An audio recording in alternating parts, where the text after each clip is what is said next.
ഇപ്പം ആറ്റിൽ കൊടുത്താലും അളന്നു കൊടുക്കണം എന്ന് പറഞ്ഞാൽ നിങ്ങൾ ചിലവാക്കുന്ന പൈസയ്ക്ക് നിങ്ങൾക്കൊരു കണക്കുണ്ടായിരിക്കും. ഇതിന് അർത്ഥം എന്ന് പറഞ്ഞാൽ സെൽഫിഷ് ആവാനോ സ്വന്തം കാര്യം നോക്കുക എന്നുള്ളതല്ല.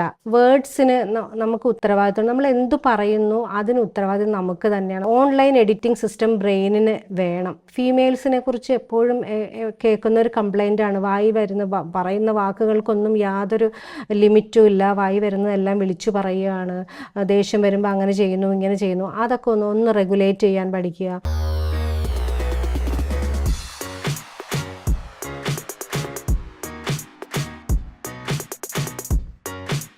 ഹായ്, ഞാൻ doctor Tracy Mol Mathai, consultant psychologist.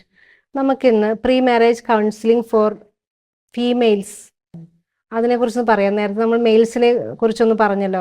ഇത് ഇപ്പോഴത്തെ ഒരു കോണ്ടെക്സ്റ്റിൽ ഈ ഒരു 2023 സിനാരിയോയിൽ നിന്നുകൊണ്ട് ഉള്ള ഒരു കാര്യമാണ്. എപ്പോഴും ശ്രദ്ധിക്കേണ്ട കുറേ കാര്യങ്ങളുണ്ട്. ഇതൊരു യുദ്ധത്തിൻ്റെ പുറപ്പാടൊന്നുമല്ല, വളരെ സ്നേഹത്തിൻ്റെ ഒരു ഇൻവിറ്റേഷനാണ്. സന്തോഷിച്ച് ജീവിക്കാനുള്ള സന്തോഷം, സമാധാനം, സ്വസ്ഥത, ഇതെല്ലാം കൂടെ ചേർന്നുള്ളൊരു ജീവിതത്തിന് വേണ്ടിയുള്ളൊരു പ്രിപ്പറേഷനാണ് പ്രീ മാരേജ് കോഴ്സ് അല്ലെങ്കിൽ ഗൈഡൻസ് കൗൺസിലിംഗ് എന്നൊക്കെ പറയുന്നത്. അപ്പോൾ ഇതിനകത്തോട്ട് കുറച്ച് കാര്യങ്ങൾ നമുക്കൊന്ന് നോക്കാം, ജസ്റ്റ് ഒന്ന് നോക്കാം. ഇപ്പം അതിനു മുമ്പായിട്ട് ഒരു ജനറലായിട്ട് ഒന്ന് രണ്ട് കാര്യങ്ങൾ പറയാനുള്ളതെന്ന് വെച്ച് കഴിഞ്ഞാൽ, ഇപ്പം പ്രൈവറ്റ് ലൈഫാണ് ഫീമെയിൽസിന് പരിചയമുള്ളത്, ഗാർഹിക ജീവിതം. ഇപ്പോൾ പബ്ലിക് ലൈഫിലേക്ക് വന്നിട്ട് ഇപ്പം 1921 വോട്ടിംഗ് റൈറ്റ് ഫീമെയിൽസിന് വന്നിട്ടുള്ളത്. അതും കഴിഞ്ഞ് ഇപ്പം എല്ലാവർക്കും ജോലി, കാര്യങ്ങൾ, വിദ്യാഭ്യാസം, ഇപ്പം റീസെൻറ്റ് റിയാലിറ്റിയാണ് അതൊക്കെ. മാക്സിമം ഒരു 50 ഇയേഴ്സ് നമ്മുടെ നാട്ടിലെല്ലാം വന്നിട്ട് 20 അല്ലെങ്കിൽ 30 അങ്ങനെയൊക്കെയുള്ള എല്ലാവരും ജോലിക്ക്, ഇപ്പോൾ സോഫ്റ്റ്വെയർ എഞ്ചിനീയേഴ്സ്, നേഴ്സസ്, അങ്ങനെയുള്ള കാര്യങ്ങളിലേക്കൊക്കെ വന്നിട്ട് ഇപ്പോൾ ഒരു റീസെൻറ്റ് റിയാലിറ്റിയാണ്. അപ്പോൾ എങ്ങനെ പബ്ലിക് പ്ലേസിൽ ഇടപെടണം, എന്ത് നിലപാടെടുക്കണം, എന്ത് പറയണം, പറയണ്ട, എങ്ങനെ അപ്പിയർ ചെയ്യണം എന്നൊക്കെ ഉള്ളതിനെക്കുറിച്ച് നമുക്ക് ഉരുത്തിരിഞ്ഞിങ്ങനെ പഠിച്ച് ട്രയൽ ആൻഡ് എററായിട്ട് പഠിച്ചുകൊണ്ടിരിക്കുന്ന ഒരു പ്രോസസ്സും കൂടി ഉള്ള സമയമാണിത് ശരിക്കും. അപ്പോൾ അങ്ങനത്തെ ഒരു കോണ്ടെക്സ്റ്റും കൂടി ഇതിനകത്തുണ്ട്. പിന്നെ പെൺകുട്ടികൾക്കൊക്കെ ഇപ്പം അത് ഒരു അപ്രിഹെൻഷനാണ്, മാരേജിലേക്ക് പോകുമ്പോൾ ഞാൻ എന്തൊക്കെ ശ്രദ്ധിക്കണം, ശ്രദ്ധിക്കേണ്ട, അങ്ങനെയുള്ള കാര്യങ്ങളൊക്കെ. എന്തായാലും 2-3 കാര്യങ്ങൾ ഇപ്പോഴത്തെ ഒരു കോണ്ടെക്സ്റ്റിൽ എൻ്റെ അടുത്ത് വരുന്ന ക്ലയൻസിൻ്റെ ലൈഫും അല്ലെങ്കിൽ അവരുടെ റിക്വയർമെൻറ്റ്സും അവരുടെ എക്സ്പീരിയൻസസ് ഒക്കെ വെച്ചിട്ട് 2-3 കാര്യങ്ങൾ എല്ലാവരും പറയുന്ന പോലെ തന്നെ ഞാനും പറയുകയാണ്. 2-3 ഘടകങ്ങൾ ശ്രദ്ധിക്കുക. ഒന്ന് ഫിനാൻഷ്യൽ ഇൻഡിപെൻഡൻസ് ആണ്, മറ്റൊന്ന് ഇമോഷണൽ ഇൻഡിപെൻഡൻസ് ആണ്, മറ്റൊന്ന് ഒരു ഫിസിക്കൽ ഫിറ്റ്നസ്. ഈ 2-3 കാര്യങ്ങൾ നമ്മൾ ഇതിനകത്ത് ശ്രദ്ധിക്കേണ്ടതുണ്ട്. ഫിനാൻഷ്യൽ ഇൻഡിപെൻഡൻസ് പറയുമ്പം ഈ നമ്മളുടെ ഫിനാൻസ്, നമ്മുടെ പണം നമ്മൾ ഉപയോഗിക്കാൻ പഠിക്കുക, അത് കറക്റ്റായിട്ട് ഇൻവെസ്റ്റ് ചെയ്യാൻ പഠിക്കുക, അത് പിന്നെ എന്ത് ചെയ്യണം, എങ്ങനെ ഉപയോഗിക്കണം, എങ്ങനെ ചിലവാക്കണം, എങ്ങനെ ചിലവാക്കരുത്, അതിൻ്റെ മാനേജ്മെൻറ്റൊക്കെ അറിഞ്ഞിരിക്കണം.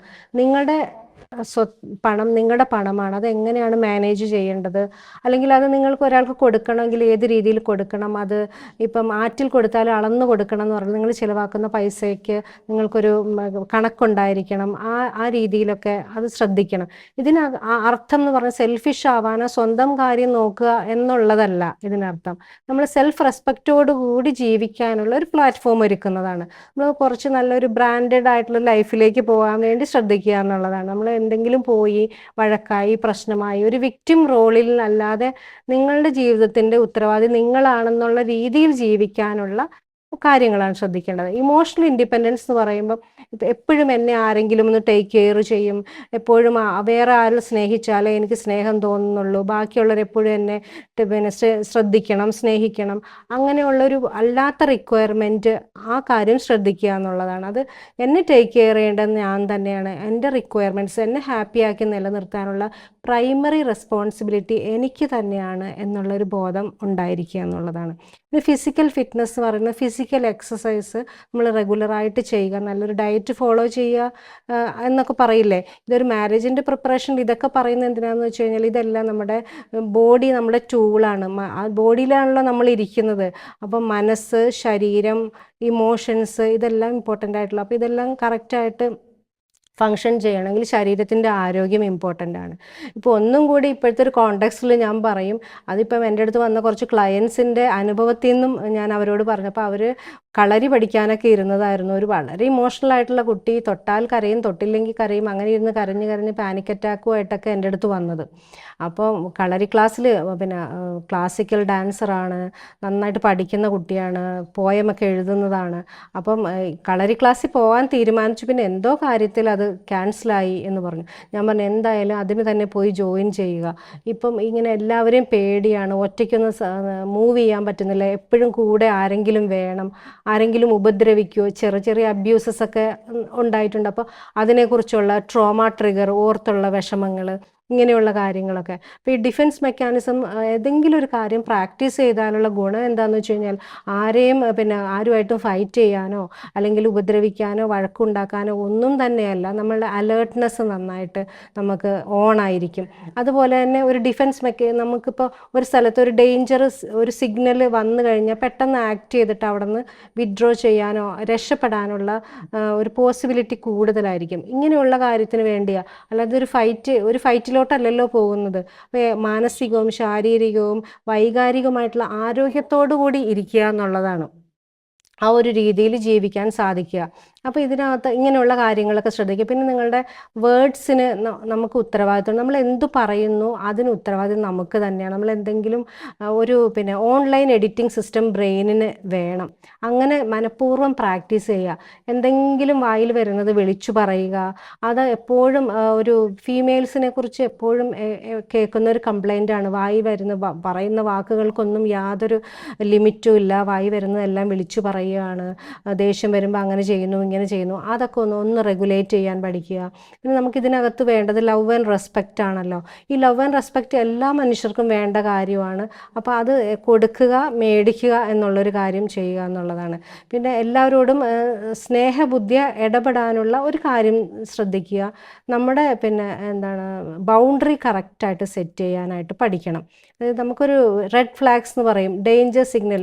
ഇങ്ങനെ ഒരുപാട് ഇങ്ങനെ പറയുമ്പം അങ്ങനെ ചെയ്യണ്ട, ഇങ്ങനെ ചെയ്യണ്ട, നീ എന്തിനങ്ങനെ ചെയ്തു, ഇങ്ങനെ ചെയ്തു, അങ്ങനെ ഒരുപാട് ഡിക്റ്റേറ്റിംഗ് ആയിട്ടുള്ള കാര്യങ്ങൾ വരുന്നുണ്ടെങ്കിൽ അത് നയപരമായിട്ട് ടാക്റ്റ്ഫുള്ളി ഡീല് ചെയ്തിട്ട് ഞാൻ ഇന്ന കാരണത്താൽ ഇന്ന സ്ഥലത്ത് പോയിട്ട് വന്നു, അതെനിക്ക് ആവശ്യമുള്ളൊരു കാര്യമായിരുന്നു, ഇറ്റ്സ് ഓക്കെ ആൻഡ് ഫൈൻ എന്നുള്ള രീതിയിൽ തന്നെ അത് ഡീല് ചെയ്യാൻ പഠിക്കുക എന്നുള്ളതാണ്.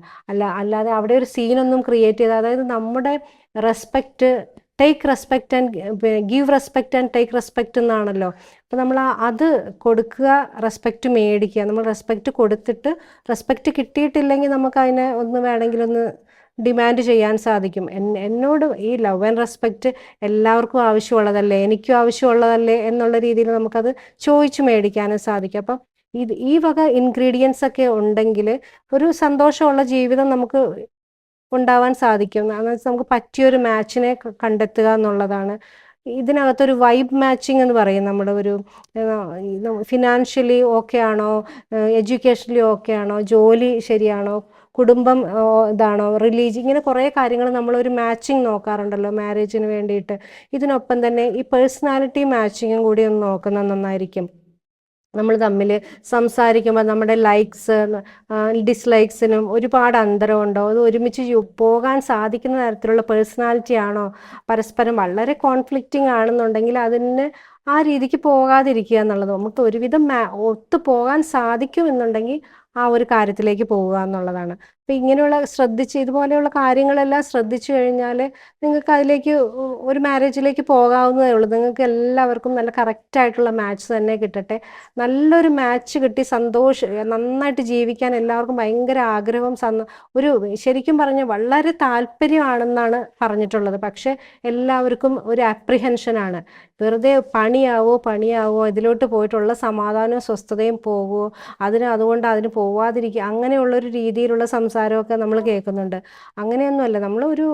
ഇതൊരു ഇൻസ്റ്റിറ്റ്യൂഷൻ ഓഫ് മാരേജ് നല്ലൊരു കാര്യം തന്നെ. ഇതിലേക്ക് ശ്രദ്ധിക്കേണ്ട കാര്യങ്ങൾ ശ്രദ്ധിച്ചു മൂവ് ചെയ്ത് കഴിഞ്ഞാൽ സന്തോഷമുള്ള ജീവിതം എല്ലാവർക്കും കിട്ടും. എല്ലാവർക്കും നല്ലൊരു മാരീഡ് ലൈഫ് നേരുകയാണ്. എല്ലാവർക്കും സന്തോഷമായിട്ട് ജീവിക്കാൻ സാധിക്കട്ടെ. Happy life.